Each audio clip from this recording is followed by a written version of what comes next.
You hid my son, and now he's been taken. My hands won't stop shaking. The coffee's gone cold between my palms, but I can't put it down. Can't move. Can't think past the words the daycare director just said on the phone. Someone picked up Elijah 2 hours ago. A man. He had paperwork. They thought it was approved. I'm sitting in a cafe on University Avenue in Palo Alto, watching Stanford students walk past with their backpacks and their iced lattes, living lives that make sense. My life stopped making sense at 9:41 this morning when my phone rang and the voice on the other end sounded wrong. Rehearsed. Apologetic in that way people get when they've already decided it's not their fault. My son is 16 months old. I've spent every single one of those months making sure his father never found out he existed. The divorce was finalized 13 months ago, March 2024.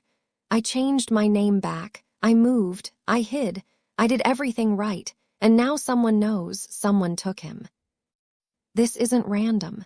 It's not some stranger who grabbed a kid from a daycare. It's calculated. It's punishment. It's the kind of thing that happens when you run from a man who built his life on control and violence, and you take something he didn't know was his. I make it to the bathroom before I vomit. My reflection in the mirror looks like someone I used to know. The woman who married Yeonmak had longer hair, softer edges. This woman staring back has been surviving on hypervigilance and grocery store wine for over a year. I pull up a blocked number I swore I'd never unblock. Yeonmak's name sits there like a loaded gun. If I call him, I admit everything. If I don't, Elijah stays gone. My thumb hovers over the screen. Outside, someone laughs. A car horn honks. The world keeps moving like nothing's wrong. I press call. It rings once. Before we begin, please take a moment to support this channel by clicking the like, share, and subscribe button so you can keep enjoying awesome stories like this. Thank you. Yeonmak answers on the second ring. His voice hasn't changed. Low, controlled. That careful way he has of speaking where every word feels measured, like he's already 3 moves ahead of the conversation. Korean. I can't speak at first. My throat closes around his name, around everything I swore I'd never say to him again. We have a son, I finally manage, and someone took him. The silence lasts too long. 5 seconds, 7, 10. I count them because counting is the only thing keeping me from screaming. When he speaks again, his voice is different, sharper. Where are you? Palo Alto, University Avenue, but I'm not. Stay there, I'm coming. No, not here, somewhere public. My brain is working on autopilot now, survival instinct kicking in. Stanford Shopping Center, the parking lot near Bloomingdale's, 1 hour. He doesn't argue. I'll be there. The line goes dead. I sit back down at my table. My coffee is still there, still cold. The barista is wiping down the counter. Everything looks exactly the same as it did 20 minutes ago, except my son is missing, and I just called the one person I swore I'd never speak to again. He arrives at 10:53 in the morning. I see the black SUV before I see him. 2 men in the front seat, watching. Yeonmak gets out alone, tells them something in Korean, and they stay put. He looks exactly the same. Same build. Same way of moving like he's always aware of every exit, every person, every potential threat. But there's new ink crawling up his neck now, disappearing under his collar. His hair is shorter, and when he walks toward me, there's something in his eyes I don't recognize. I'm standing next to my car, arms crossed, trying to look like I'm not falling apart. Show me, he says. No greeting. No how are you. No I can't believe you hid this from me, just business. I pull out my phone and show him the photo I took last week. Elijah on the floor of our apartment, stacking blocks. He's wearing the blue shirt with the dinosaurs on it. His hair is getting longer, starting to curl at the ends. Yeonmak stares at the screen for 37 seconds without blinking. I count those too. He looks like my brother did, he finally says. When we were kids. I didn't know he had a brother. There's a lot I didn't know. Why didn't you tell me? His voice is still calm, but there's something underneath it now. Something sharp. Because your world would have destroyed him before he could walk. He doesn't argue, doesn't defend himself, just nods once like he already knew that's what I'd say.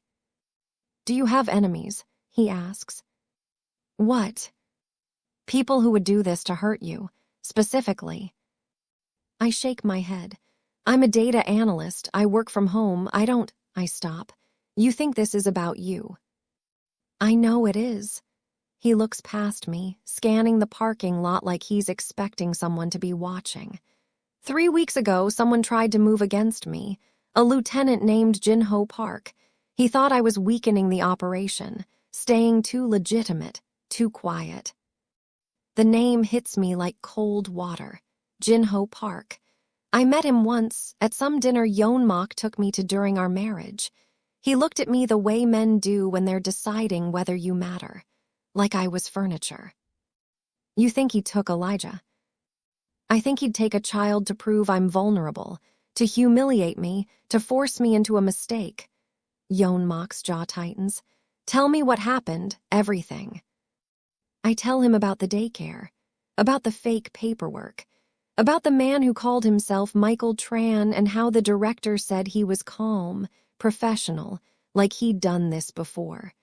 I tell him Elijah was supposed to be in music class when I got the call. I tell him I haven't stopped shaking since. Yeonmak pulls out his phone and makes a call. He speaks in Korean, his voice dropping into something colder than I remember. Harder. When he hangs up, he looks at me again.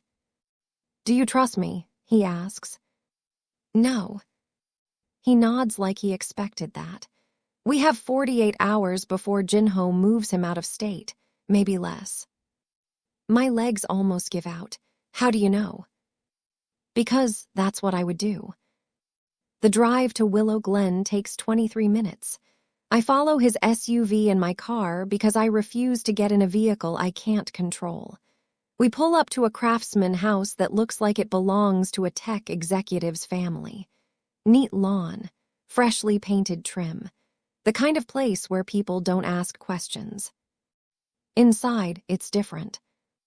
Men I don't recognize move through rooms with radios clipped to their belts and laptops open on every surface. There are maps of San Jose taped to the walls, marked up with notes I can't read from where I'm standing. A man in his 40s looks up when we walk in. He doesn't acknowledge me, just looks at Yeonmak and says something in Korean. Yeonmak responds, then switches to English. This is Korean, the boy's mother. Anything you say to me, you say in front of her. The man's expression doesn't change, but I see the calculation behind his eyes. He's deciding whether I'm a liability. This is D-Young, Yeonmak tells me. My second. D-Young nods once. It's not friendly. What do we know? Yeonmak asks. D-Young starts talking about surveillance footage and known associates and safe houses. I stop listening after the first minute because none of it matters if they're not moving fast enough. The daycare has a visitor log, I interrupt.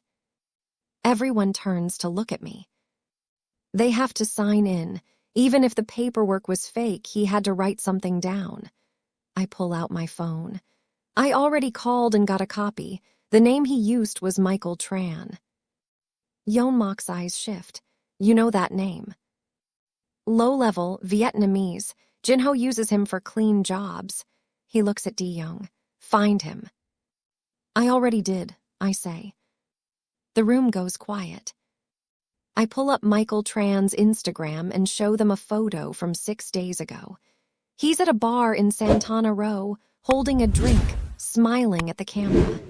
But in the background, barely visible near the edge of the frame, is Jinho Park. Yeonmak takes my phone and zooms in, studies the image, hands it to Di-young. "How did you find this?" Di-young asks. His tone has changed. Not friendly, but not dismissive anymore. "I've spent 13 months learning how to disappear," I say. "That means I also learned how people get found." Yeonmak is still looking at me, not with softness, not with affection, with something closer to recognition. "Tran's staying at a motel off Highway 101, Di-young says, handing my phone back. "Near Sunnyvale. We can have people there in 20 minutes. "Good." Yeonmak starts toward the door. "I'm coming," I say. He stops, turns. "No. If you leave me here, I go to the police. I tell them everything. About you, about Jinho, about all of this." My voice is steady now, clear. "You'll get Elijah back, and then you'll spend the next 10 years in prison." Di-young looks like he wants to say something, but Yeonmak raises a hand. "You stay in the car," he tells me. "Fine." It's not fine, but it gets me in the room. If this moment made you feel something, if you're already wondering what a woman who just lost everything is willing to sacrifice to get it back, subscribe now. Because what happens next will change all of them. The motel is exactly what I expected. Peeling paint, cars with covered plates parked in crooked lines, a vending machine near the office that hums too loud, selling sodas that probably expired last year. This is the kind of place people come to when they don't want to be remembered. Room 12. Yeonmak's men go in first. I'm supposed to stay in the car. That lasts about 45 seconds. I hear shouting. Something breaks, glass, maybe furniture. Then a voice I don't recognize climbs into panic, high and desperate. I'm out of the car before I decide to be. Yeonmak sees me walking toward the room and his expression shifts, but he doesn't stop me. Maybe he knows he can't. Maybe he's decided it doesn't matter. Inside, Michael Tran is on the floor, blood coming from his mouth. One of Yeonmak's men has him by the collar, holding him in place. Tran is maybe 28, thin, wearing a hoodie and jeans that look slept-in. Yeonmak is standing over him, asking questions in that same calm voice. It sounds worse than yelling, like he's asking about the weather, not a kidnapped child. "I don't know where the kid is," Tran keeps saying. "Jinho didn't tell me. I just grabbed him and handed him off. That's it." "Handed him off to who?" Yeonmak asks. "Some guy, at a gas station near Los Gatos. I don't know his name." "You're lying." "I'm not, I swear." I kneel down next to Tran. Don't touch him. Just get close enough that he has to look at me. "What did the guy look like?" I ask. Tran's eyes shift. "I don't." "You're lying." I keep my voice soft, curious. "You looked away just now, up and to the left. That's what people do when they're remembering something that didn't happen." His face changes. Fear, but also something else. Respect, maybe. Or just the realization that I'm not going to be easy to fool. "I pulled your Facebook before we came here," I continue. "You have 2 daughters, 8 and 6. They go to Hoover Elementary. They like soccer." "Don't." "I'm not threatening them." I lean in closer. "But if my son dies because you won't tell me the truth, I'm going to make sure everyone knows you helped. Every parent at that school, every person in your neighborhood, every friend you've ever had." I pause. "You'll be the man who got a baby killed." Tran's breathing changes, gets faster. His hands are shaking now. "Camilla Song," he finally says. "Jinho uses her for transports. She's holding the kid at a rental near Philali, one of those big estates with gates and cameras. She's been there since yesterday." Yeonmak looks at me like he's seeing someone he didn't know existed. "Address," he says to Tran. Tran gives it. Di-young writes it down. Yeon-mak nods to his men and they drag Tran out of the room, not gently. When it's just the two of us, Yeon-mak asks, what would you have actually done to his family? I don't answer. We both know I would have kept my word. The drive to Philoli takes 31 minutes. Yeon-mak rides in my car this time. I don't know why. Maybe he doesn't trust me to follow. Maybe he wants to talk. You've changed, he says after a while. I had to. I didn't think you were capable of that, back then. Of what? Cruelty. I keep my eyes on the road. I learned from the best. He doesn't respond to that, just stares out the window at the highway blurring past. Why did you really leave? He asks. I've been waiting for this question. I just didn't expect it to come now, in a car, on the way to get our son back. Because every time you protected me, it was also control, I say. Every time you kept me safe, it was also isolation. I couldn't breathe in that world. I couldn't be a person, just your wife, just something you owned. I never. Yes, you did. I glance at him. You just didn't call it that. He's quiet for a long time. Then, and the baby. I found out 2 weeks after I left. I thought about telling you. I swallow. But I knew what would happen. You'd pull me back. You'd make it about duty, about family, about legacy, and I'd lose him before I even had him. You don't know that. Yes, I do. We drive the rest of the way in silence. The rental property is a Mediterranean-style estate surrounded by tall hedges and security cameras. Old money architecture. New money security. Yeon-mak's men are already there, parked 2 blocks away, watching. Di-young reports 3 people inside. Camilla Song, 1 other woman, and a child. My chest tightens. Is he? We can't tell from here, Di-young says. But there's movement, he's alive. I want to go in now, right now. Kick down the door and take my son back and leave. But Yeon-mak grabs my wrist before I can move. Not hard, just enough to make me stop. We wait until dark, he says. If we go in sloppy, he dies.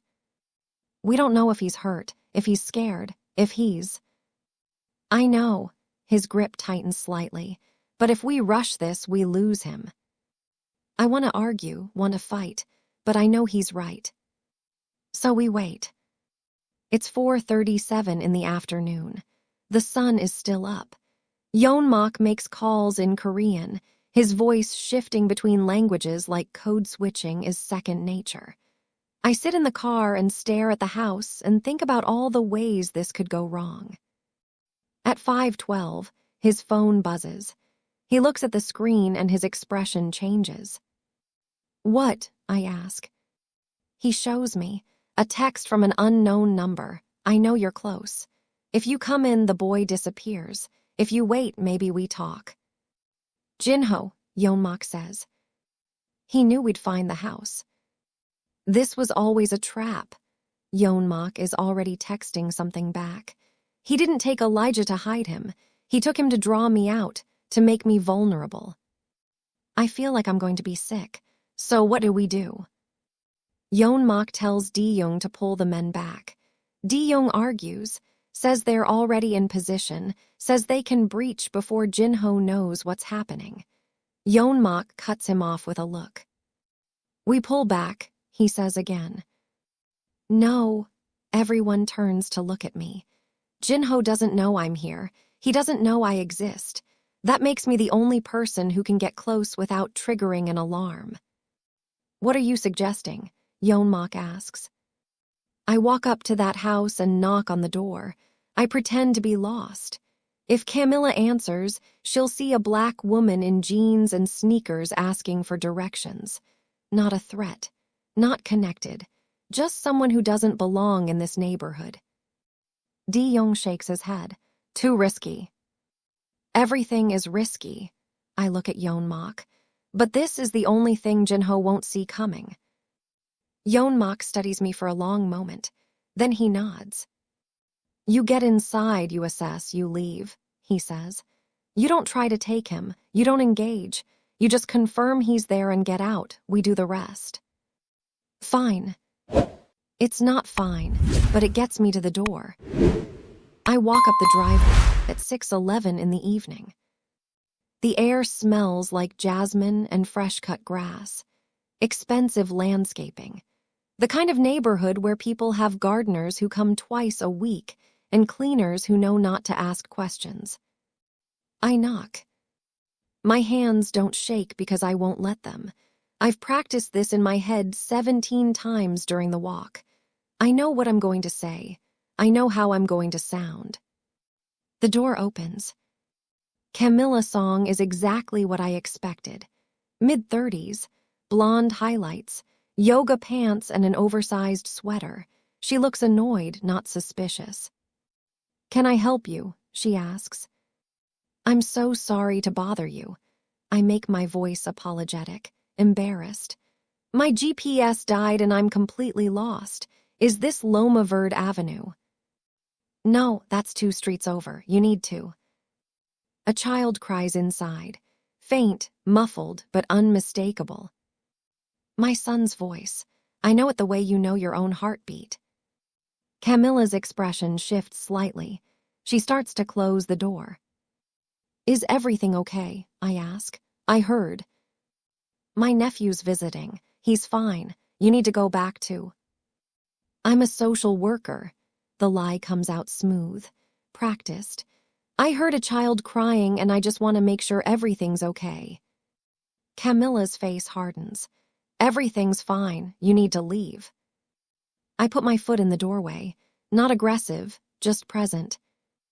Ma'am, I really just need to. Another woman appears behind Camilla. Younger, maybe 25. Nervous energy rolling off her in waves. She's holding Elijah. My entire body locks. He's crying, reaching toward nothing. His face is red and his eyes are swollen and he's wearing clothes I've never seen before. Someone else dressed him. Someone else touched him. Who's at the door? The younger woman asks. Camilla realizes something's wrong. I see it in her eyes. The calculation, the fear, the understanding that this isn't random. She tries to push the door shut. I shove it open. I'm inside before I decide to be, before I plan it, before I think about what happens next. The younger woman backs up, holding Elijah tighter. He's screaming now, terrified, reaching for someone who isn't there. Ray, Camilla yells. Ray, we have a problem. The back door explodes inward. Yeonmak's men flood the house, 3, 4, 5 of them, shouting in Korean and English. Camilla hits the ground. Someone pulls her arms behind her back. The younger woman drops Elijah. I catch him before he hits the floor. He's screaming in my arms. Doesn't recognize me at first because everything is chaos and noise and strangers. But I hold him against my chest, and I whisper his name and I smell his hair. Wrong soap, wrong shampoo. Someone else's hands have been on him. Yeonmak appears in the doorway. He's breathing hard. There's blood on his knuckles, not his, I think. He stares at Elijah like he's seeing something impossible. For a moment, nobody moves. The house is full of people and radios and voices, but everything feels suspended. Then Elijah looks at Yeonmak and stops crying. Just for a second, like he knows. We take Elijah back to the Willow Glen house. I won't let anyone else hold him. Not Yeonmak, not Di-young, not the medic who arrives 20 minutes after we get back. I sit in a chair in the corner of the living room with my son on my lap, and I don't let go. The medic is a woman in her 50s. She approaches slowly, hands visible, voice calm. My name is Dr. Yoon. I just want to make sure he's okay. You can hold him the whole time. I nod, don't speak, can't. She checks Elijah over while he clings to my shirt, listens to his heartbeat, looks in his eyes and ears. checks his skin for bruises or marks. When she's done, she tells me what I needed to hear. No injuries, no drugs, just fear and exhaustion. He'll be okay, she says. Kids are resilient, he won't remember this. I want to believe her. Yeonmak questions Camilla in a back room. I can hear bits and pieces through the door, her voice climbing into panic, then dropping into resignation. She's trying to bargain, trying to explain, trying to survive. After 47 minutes, Yeonmak comes out. His expression is unreadable. What did she say? I ask. Jinho paid her $15,000 to babysit a kid for 3 days. She didn't ask questions. She didn't know whose child it was. He sits down across from me.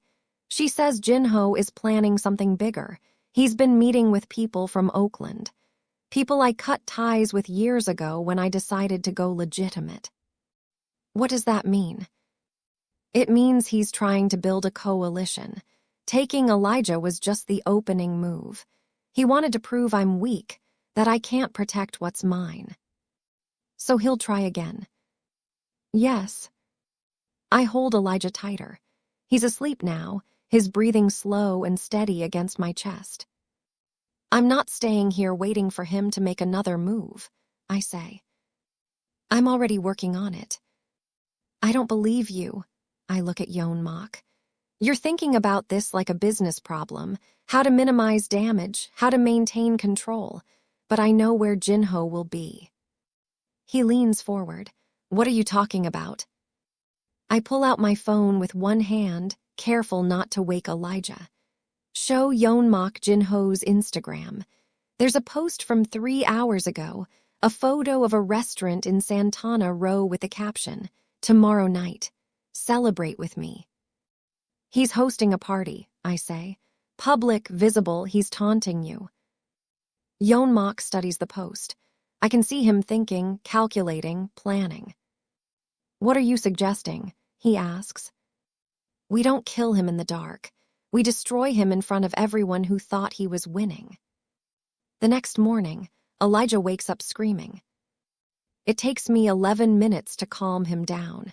He doesn't want to be put down, doesn't want anyone else near him, just clings to me like I'm the only safe thing in the world.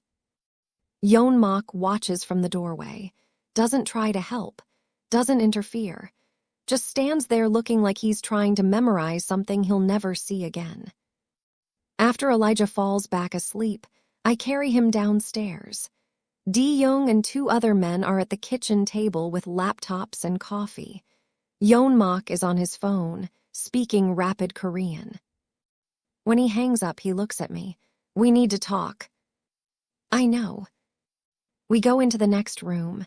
It's a study, bookshelves full of things that look expensive but probably never get read. Yeonmak closes the door. Jinho expects violence, he says. He's prepared for it. He has security. He has allies. If we move against him the way he thinks we will, people die and nothing changes. So we don't give him what he expects. I tell him my plan, all of it, the parts that make sense and the parts that might get us both arrested. When I'm done, Yeonmak is quiet for a long time. That exposes my business, he finally says. Your legitimate business, the one you keep telling everyone is clean now.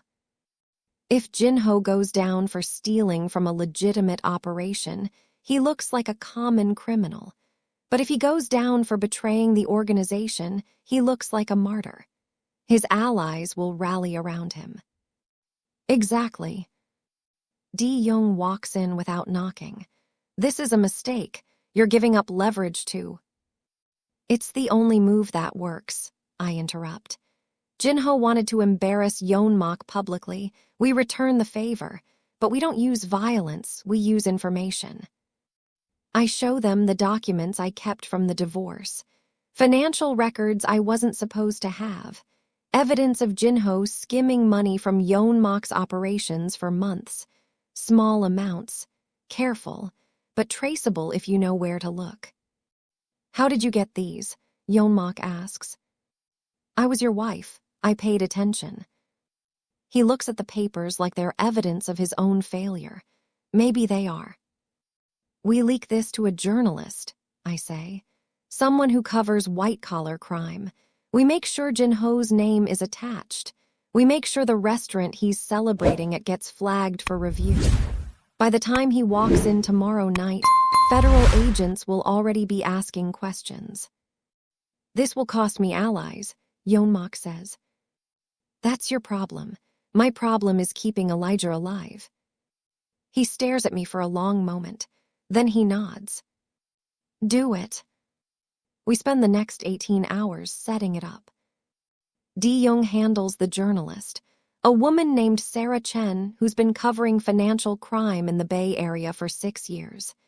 She's smart, careful, and hungry for a story that matters. I handle the documents. Make sure they're clean, traceable, and damning enough to force action, but not so damning that they expose things that can't be exposed. Yeonmak handles everything else. The calls, the pressure, the quiet conversations that make things happen without anyone understanding why. By 7:37 the next evening, it's done. Sarah Chen publishes the story online. By 8:15, the IRS and Health Department have questions. By 8:43, when Jin-ho walks into that restaurant in Santana Row wearing a suit that probably cost more than my rent, federal agents are already waiting. I watch from across the street. I'm holding Elijah, who's finally stopped crying every time I put him down. Yeonmak is beside me. We're standing outside a closed boutique, far enough away that no one will notice us.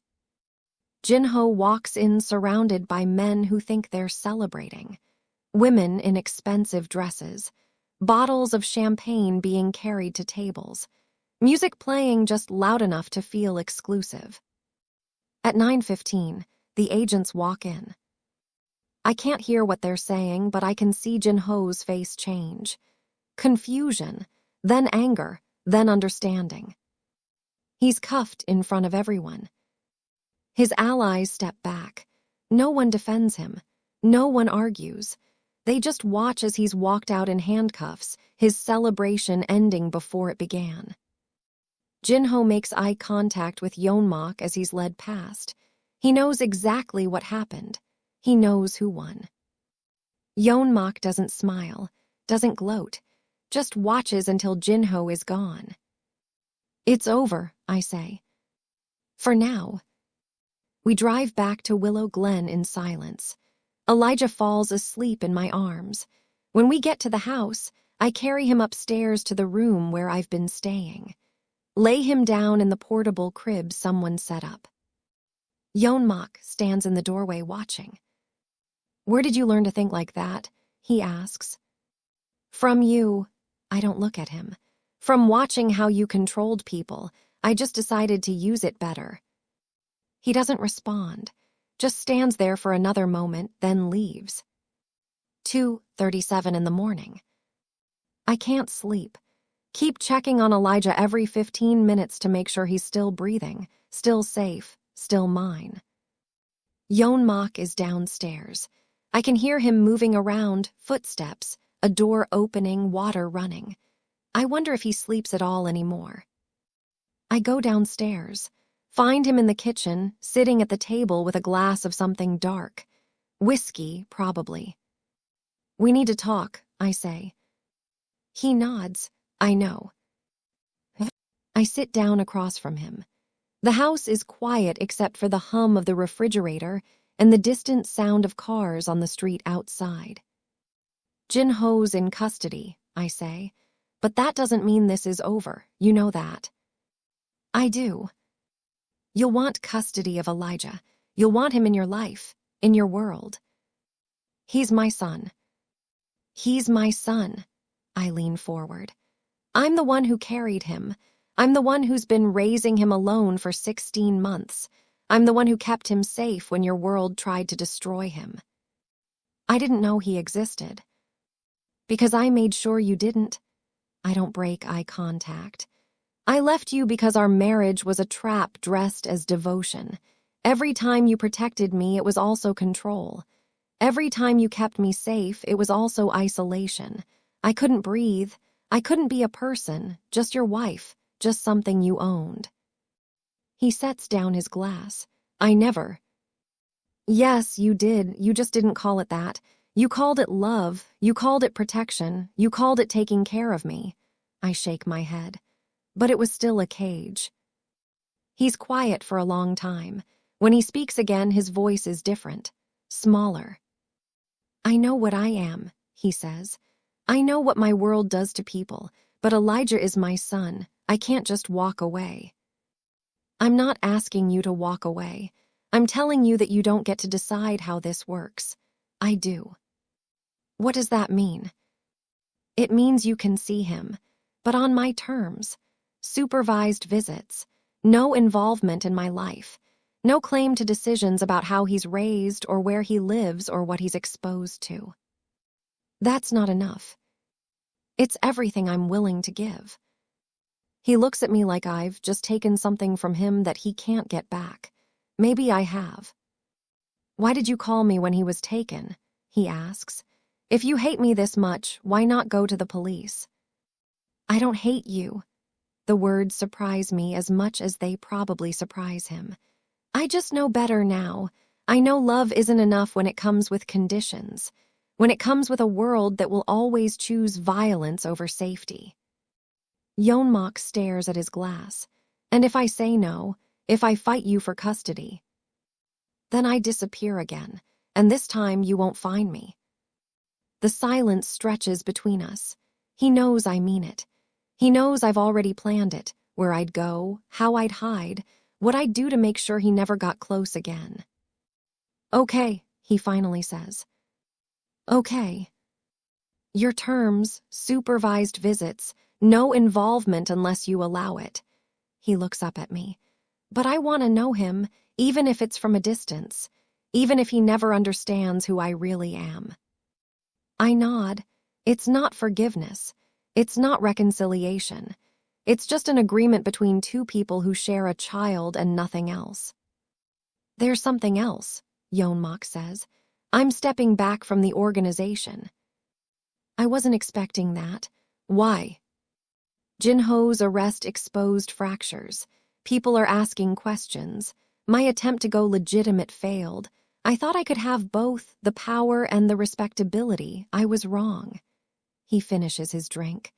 I'm consolidating what's left, handing operational control to Di-young, staying on as an advisor, nothing more. Will that be enough? It has to be. We sit there for a few more minutes, not talking, just existing in the same space without destroying each other. Eventually, I go back upstairs. Elijah is still sleeping. I lie down next to his crib and watch him breathe until the sun comes up. If you're wondering whether this is really the end, whether a man who built everything on control can actually let go, stay subscribed. Because the final chapter will show you what winning actually costs. 3 weeks later, I'm sitting in a lawyer's office in downtown San Jose. The lawyer's name is Patricia Nguyen. She specializes in family law and custody cases. She's the 4th lawyer I've talked to. The first 3 kept asking questions I couldn't answer without incriminating Yeonmak, and I realized they were more interested in the story than the solution. Patricia doesn't ask about the kidnapping, doesn't ask about Yeonmak's business, just looks at the situation practically. Unmarried parents, father recently discovered the child exists, mother wants full custody with limited visitation rights. This is actually straightforward, she tells me. California law favors the parent who's been the primary caregiver. You've been raising Elijah alone since birth. The father wasn't involved because he didn't know the child existed, not because you prevented contact maliciously. What if he fights it? Does he have a criminal record? I pause, not that I know of. Then he has rights, but so do you. And your rights are stronger given the circumstances. She leans back in her chair. If he agrees to your proposed arrangement, we draw up a custody agreement, file it with the court, and it becomes legally binding. And if he doesn't agree, then we go to court. But based on what you've told me, I don't think he will. She's right. Yeonmak signs the agreement without argument. Full legal and physical custody to me. Supervised visitation twice a month. No overnight stays until Elijah is older. No involvement in medical, educational, or religious decisions without my express consent. The agreement is filed with the San Mateo County Superior Court on a Tuesday in late January 2026. The judge signs off on it the following week. It's done. I move out of the Bay Area briefly, just long enough to make sure no one's watching. Spend 2 weeks in Sacramento with Elijah, staying at an extended stay America and working remotely. When I come back, I find a different apartment. Redwood City, smaller, less expensive, farther from Palo Alto and San Jose and all the places that still feel dangerous. The apartment is on the second floor of a building that's mostly young families and older couples. There's a playground across the street, a grocery store within walking distance. Everything I need to build a life that's mine. I set up Elijah's room first. Blue walls, a bookshelf full of board books, a nightlight that projects stars onto the ceiling. Normal things, safe things. Yeonmak's first supervised visit happens on a Saturday in February. We meet at a family resource center in Mountain View. There's a playroom with toys and books, and a staff member who sits in the corner documenting everything. Yeonmak brings a stuffed animal, a tiger, which feels both appropriate and painful. Elijah takes it cautiously, more interested in the tag than the toy itself. Yeonmak sits on the floor, doesn't try to hold Elijah, doesn't push, just builds a tower out of blocks and waits to see if Elijah will approach. After 7 minutes, Elijah crawls over and knocks the tower down. Yeonmak rebuilds it. Elijah knocks it down again. This happens 9 more times before Elijah gets bored and wanders off to look at books. When the hour is up, Yeonmak stands and looks at me. Same time next month. Yes. He nods, doesn't try to touch Elijah, doesn't ask for more, just leaves. The staff member tells me he did well, that he was respectful and appropriate and clearly trying. I thank her and take Elijah home. February turns into March. Elijah starts talking more. Mama and no and mine are his favorite words. He's obsessed with trucks and anything that makes noise. He's scared of the dark and the vacuum cleaner and sometimes his own shadow. I get him into a new daycare, a small, family-run place where the director knows my face and the teachers text me photos throughout the day. I visit unannounced twice in the first week. The third time, the director gently suggests I might be hovering. She's right, but I can't help it. Work is steady. The nonprofit I'm contracting for likes my work and offers me a full-time position. Better pay, benefits, stability. I take it. It's not the career I imagined when I was younger. It's not exciting or prestigious or impressive, but it's mine, and it lets me be home when Elijah needs me. Yeonmak's second visit goes better than the first. Elijah recognizes him this time, not warmly, but without fear. He lets Yeonmak help him with a puzzle. They sit side by side on the floor, Yeonmak's large hands guiding Elijah's small ones to fit pieces together. I watch from across the room. The staff member is there, documenting. But I'm watching something else. The way Yeonmak's face changes when Elijah smiles at him. The way his shoulders relax. The way he looks less like a man who built an empire on violence and more like a man who's trying to figure out how to be someone different. At the end of the visit, Elijah waves goodbye. It's unprompted, casual, just a small hand lifting up and down. Yeonmak's expression doesn't change, but I see something shift in his eyes. One evening in late March, Yeonmak texts me, "Can we talk?" I tell him to call. When he does, his voice sounds tired. Jinho took a plea deal, 7 years federal. The case never mentioned me by name, but everyone knows. Is that good or bad? Both. He's quiet for a moment. The organization fractured after the arrest. Some people went independent, some retired. D-Young is running what's left, but it's smaller, quieter, less ambitious. And you. I'm out officially. I sold my remaining interests and walked away. Another pause. I'm starting something new, a security consulting firm. Legitimate, boring, safe. Why are you telling me this? Because I want you to know that the world you left, the world you were afraid would destroy Elijah, doesn't exist anymore. Not for me. I don't know what to say to that. It's not enough to erase the past, but it's something. I believe you, I finally say.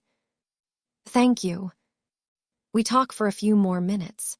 About nothing important. About the weather and Elijah's new daycare, and whether 2-year-olds really need that many toys. It's the first, normal conversation we've had in years. It's late February 2026, when things finally start to feel real.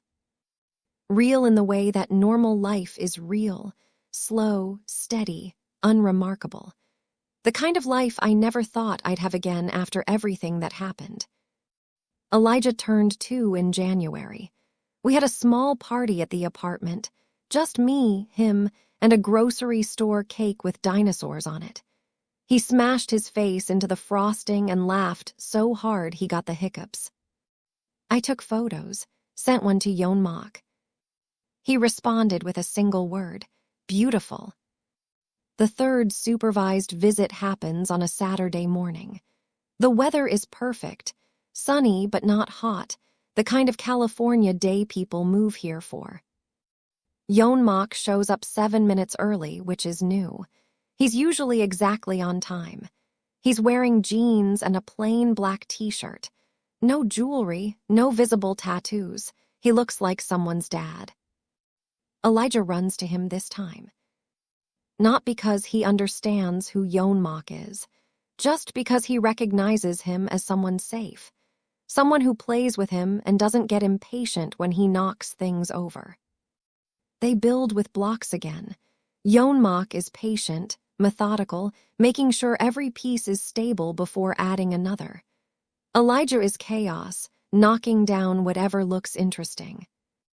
At one point, Elijah says something that sounds like Appa. Yeonmak freezes, looks at me. He's just babbling, I say. He doesn't know what it means. Yeonmak nods, doesn't push, goes back to building. But I see the way his hands pause, just for a second, like he's holding onto something he didn't know he wanted. After the visit, I walk Yeonmak out to his car. It's different from what he used to drive, a Toyota sedan instead of the black SUV. Practical, invisible. You've changed, I say. So have you. I had to. I know. He opens his car door, then stops. Can I ask you something? Go ahead. Are you happy? The question catches me off guard. Happiness isn't the point anymore. Safety is. That's not an answer. I look back at the building, at the apartment where Elijah is probably already asking for a snack and a cartoon, at the life I've built from nothing. I'm okay, I finally say. That's enough. Yeonmak nods like he understands. If you ever need anything, I know where to find you. He gets in his car and drives away. I watch until he turns the corner, then go back upstairs. That evening, I'm folding laundry while Elijah plays with his trucks on the living room floor. My phone buzzes. A text from my lawyer. Custody agreement is officially finalized. Court approved everything. You're all set. I read it 3 times to make sure I'm not misunderstanding. It's done. Legally, permanently, officially done. I have full custody. Yeonmak has limited visitation. Everything I fought for is now documented and binding. I should feel relieved. Maybe I do, but mostly I just feel tired. 2 weeks later, Yeonmak comes by the apartment to pick up Elijah for a trip to the park. It's the first time he's been to where we live. I debated whether to allow it, but the Family Resource Center is closing for renovations, and I decided this was the next logical step. He knocks at 6:43 on a Sunday morning. I answer in sweatpants and a t-shirt that's probably older than our relationship. "You're early," I say. "I know. I wanted to make sure I didn't miss him." I step aside and let him in. The apartment is small, lived in. There are toys scattered across the floor and dishes in the sink and a basket of unfolded laundry on the couch. It's not impressive, but it's mine. Elijah is sitting on the floor in his pajamas, watching cartoons. When he sees Yeonmak, he stands up and toddles over. Yeonmak kneels down. "Hey, buddy, ready to go to the park?" Elijah nods enthusiastically. He's been talking about the swings all morning. I help Elijah get dressed while Yeonmak waits in the living room. When we come back out, I hand Yeonmak the diaper bag with everything he'll need. Our hands touch briefly. I don't pull away as fast as I used to. "I'll have him back by noon," Yeonmak says. "Okay." I watch from the window as he buckles Elijah into the car seat. He's careful, methodical, making sure every strap is secure, every buckle is tight. Elijah babbles something that definitely sounds like "appa" this time. Yeonmak's expression doesn't change, but his hands pause for just a second. Then he closes the door, gets in the driver's seat, and pulls away. I stand at the window, long after the car disappears. The apartment is quiet without Elijah. Too quiet. I should use this time to clean or work or do something productive. Instead, I just stand here and breathe. This isn't a happy ending. It's not the life I imagined when I was younger, when I thought marriage meant safety and love meant protection, and the future was something you could plan for. But it's mine. Elijah is safe. I'm free. Yeonmak is learning how to be a father from a distance, learning how to be a person who doesn't make every interaction about control. It's messy. It's uncomfortable. It's nothing like the stories where the hero gets rescued and the villain gets defeated and everything wraps up neatly. But it's real. And real is all I have left. I close the curtain and go back to the kitchen. There's laundry to fold, dishes to wash, groceries to buy later, normal things, boring things. Things that mean no one is hunting me anymore. Things that mean I chose myself first, and I'm still here. If this story stayed with you, if you felt every choice Korean made, every risk she took, every line she refused to cross, subscribe now and share this with someone who needs to see what it looks like when a woman chooses herself first. More stories like this are coming. Don't miss them.